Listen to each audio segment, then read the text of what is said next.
Hi ಎಲ್ಲರಿಗೂ ನಮಸ್ಕಾರ. ಇವತ್ತು ನಾನು ಫಿಶ್ ಟ್ಯಾಂಕ್ ಕ್ಲೀನ್ ಮಾಡೋಣ ಅಂತ.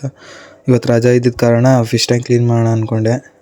ಅದಕ್ಕೆ ಫಸ್ಟು ಸ್ವಲ್ಪ 20% ನೀರಾದರೆ ಒಂದು ಬಕೆಟಲ್ಲಿ ಎತ್ತಿಕೊಂಡಿದ್ದೀನಿ.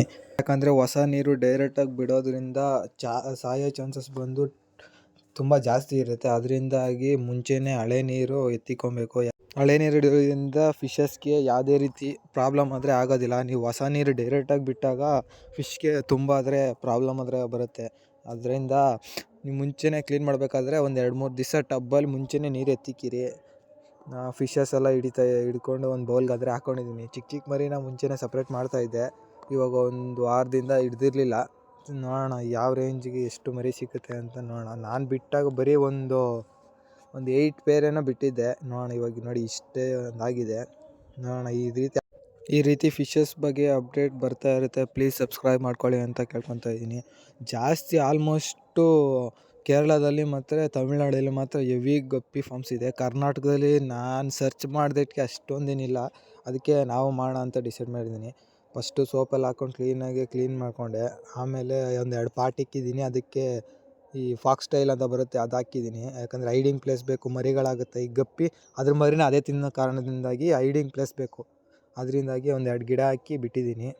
ಆಮೇಲೆ ಈ ಬಾದಾಮ್ ಎಲೆ ಅಂತಾರೆ, ಅಂದರೆ pH ಲೆವೆಲ್ ಕಮ್ಮಿ ಮಾಡೋಕ್ಕೆ ಒಂದು 2 ಆದರೆ ಹಾಕಿದ್ದೀನಿ. ಆಮೇಲೆ ಟೆಂಪ್ರೇಚರ್ ಸೆಟ್ ಆಗಲಿ ಅಂತ ಫಿಶಸ್ನ ಬಿಟ್ಟಿದ್ದೀನಿ. ಯಾಕಂದರೆ ಡೈರೆಕ್ಟಾಗಿ ಬಿಟ್ಟರೆ ಇದು ಒಂದು ಕಾರಣ, ಸಾಯ್ತವೆ. ನಾನು ಬೇಜಾನ್ ಮೀನು ನನಗೆ ಗೊತ್ತಿಲ್ಲದಂಗೆ ಸಾಯಿಸ್ಬಿಟ್ಟಿದ್ದೀನಿ. ಯಾಕಂದರೆ ಚಿಕ್ಕ ವಯಸ್ಸಲ್ಲಿ ಗೊತ್ತಿರಲಿಲ್ಲ, ಡೈರೆಕ್ಟಾಗಿ ತಂದು ಬಿಟ್ಬಿಡ್ತಾಯಿದ್ದೆ, ಸತ್ತೋಗ್ತಾಯಿತ್ತು. ಇದೇ ರೀಸನ್ನು. ದಯವಿಟ್ಟು ಯಾರೂ ಈ ರೀತಿ ಮಾಡೋಕ್ಕೆ ಹೋಗಬೇಡಿ.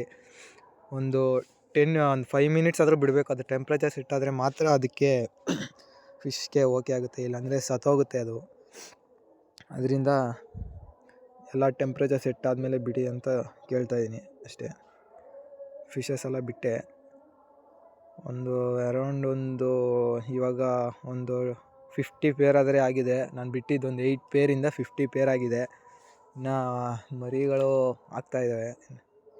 ನೀವು ಡೈಲಿ 2 ಟೈಮ್ ಫುಡ್ ಕೊಡಿ ಅಷ್ಟೇ. ನೀವೇನು ಕೇರ್ ಮಾಡಿಲ್ಲ ಅಂದರೂ ಅದು ಪಾಟ್ಗೆ ಅದು ಕೆಲಸ ಮಾಡ್ತಾನೆ ಇರುತ್ತೆ, ಮರಿ ಆಗ್ತಾನೆ ಇರುತ್ತೆ. ಆಲ್ಮೋಸ್ಟ್ ನನ್ನ ಹತ್ರ ರೆಡ್ ಐ ಗಪ್ಪೀಸ್ ಇದೆ ಸದ್ಯಕ್ಕೆ. ಒಂದು ಫಿಶ್ ಟ್ಯಾಂಕಲ್ಲಿ 4 ಕೊಯ್ ಇದೆ. ಅದು ಫುಡ್ ಎತ್ಕೊಂಡು ಇವಕ್ಕೆ ಸ್ವಲ್ಪ ಹಾಕ್ಬಿಟ್ಟು ಆಗ್ತಿಟ್ಕೆ ಎಲ್ಲ ಬಂದು ಮೇಲೆ ತಿಂತಾಯಿತ್ತು. ನೀವು ಫುಡ್ ಹಾಕ್ಬೇಕಾದ್ರೆ ಫಿಲ್ಟ್ರ್ ಆಫ್ ಮಾಡಿ, ಯಾಕಂದರೆ ಅವಕ್ಕೆ ಡಿಸ್ಟರ್ಬ್ ಆಗುತ್ತೆ. ಒಂದು 2 ಮಿನಿಟ್ಸು ಅವೆಲ್ಲ ಫುಲ್ಲು ತಿನ್ಕೊಂಡ್ಮೇಲೆ ತಿರ್ಗಾ ಫಿಲ್ಟ್ರ್ ಅದೇ ಆನ್ ಮಾಡಿ ಬಂದು ತಿಂತು. ಇಲ್ಲಿ ಟಬ್ಬಲ್ಲಿ ಒಂದು ಸಾಕಿದ್ದೀನಿ. ಇದೆಲ್ಲ ಮರಿಗಳು ಡಿವೈಡ್ ಮಾಡಿಕ್ಕಿದ್ದೀನಿ. ಇಲ್ಲೇ ಒಂದು ಅರೌಂಡ್ ಒಂದು 60 ಪೇರ್ ಆದರೆ ಮರಿಗಳು. ಆದರೆ ಆವಾಗಲೇ ತೋರಿಸ್ನಲ್ಲ, ಅಲ್ಲಿ ಗಪ್ಪೀಸಿಂದ ಡಿವೈಡ್ ಮಾಡಿ ಬಿಟ್ಟರೆ ಬೇಗ ಗ್ರೋ ಸಿಗುತ್ತೆ. ತಿರ್ಗಾ ಇವಕ್ಕೆ ಸ್ವಲ್ಪ ಫುಡ್ ಹಾಕಿದೆ. ಫುಡ್ ಹಾಕಿದ್ಮೇಲೆ ಯಾವ ಬಂದಿಲ್ಲ, ಯಾಕಂದರೆ ಇನ್ನೂ ಸೆಟ್ ಆಗಬೇಕು. ನಾಳೆ ಬೆಳಗ್ಗೆ ಇನ್ನೊಂದು ವೀಡಿಯೋ ಹಾಕ್ತೀನಿ ನೋಡಿ, ಅದರಲ್ಲಿ ಹೆಂಗೆ ಬರುತ್ತೆ ಅಂತ. ಫುಡ್ ಹಾಕಿದಕ್ಕೆ ಬಂದ್ಬಿಡುತ್ತೆ ತಿನ್ನೋಕ್ಕೆ. ಅದಿನ್ನೂ ನೀರು ಚೇಂಜ್ ಮಾಡಿದ್ದೀವಲ್ಲ, ಅದರಿಂದ ಎಲ್ಲ ನೋಡ್ಕೊಂಬರ್ತಾಯಿದೆ ಕೆಳಗಡೆ ಹೋಗಿ ಏನೇನು ಚೇಂಜಸ್ ಆಗಿದೆ ಅಂತ. ಅಷ್ಟೇ ಫ್ರೆಂಡ್ಸ್. ಓಕೆ, ದಯವಿಟ್ಟು ಫಾಲೋ ಮಾಡಿ, ಸಬ್ಸ್ಕ್ರೈಬ್ ಮಾಡ್ಕೊಳ್ಳಿ ಅಂತ ಕೇಳ್ತಾಯಿದ್ದೀನಿ. Okay friends.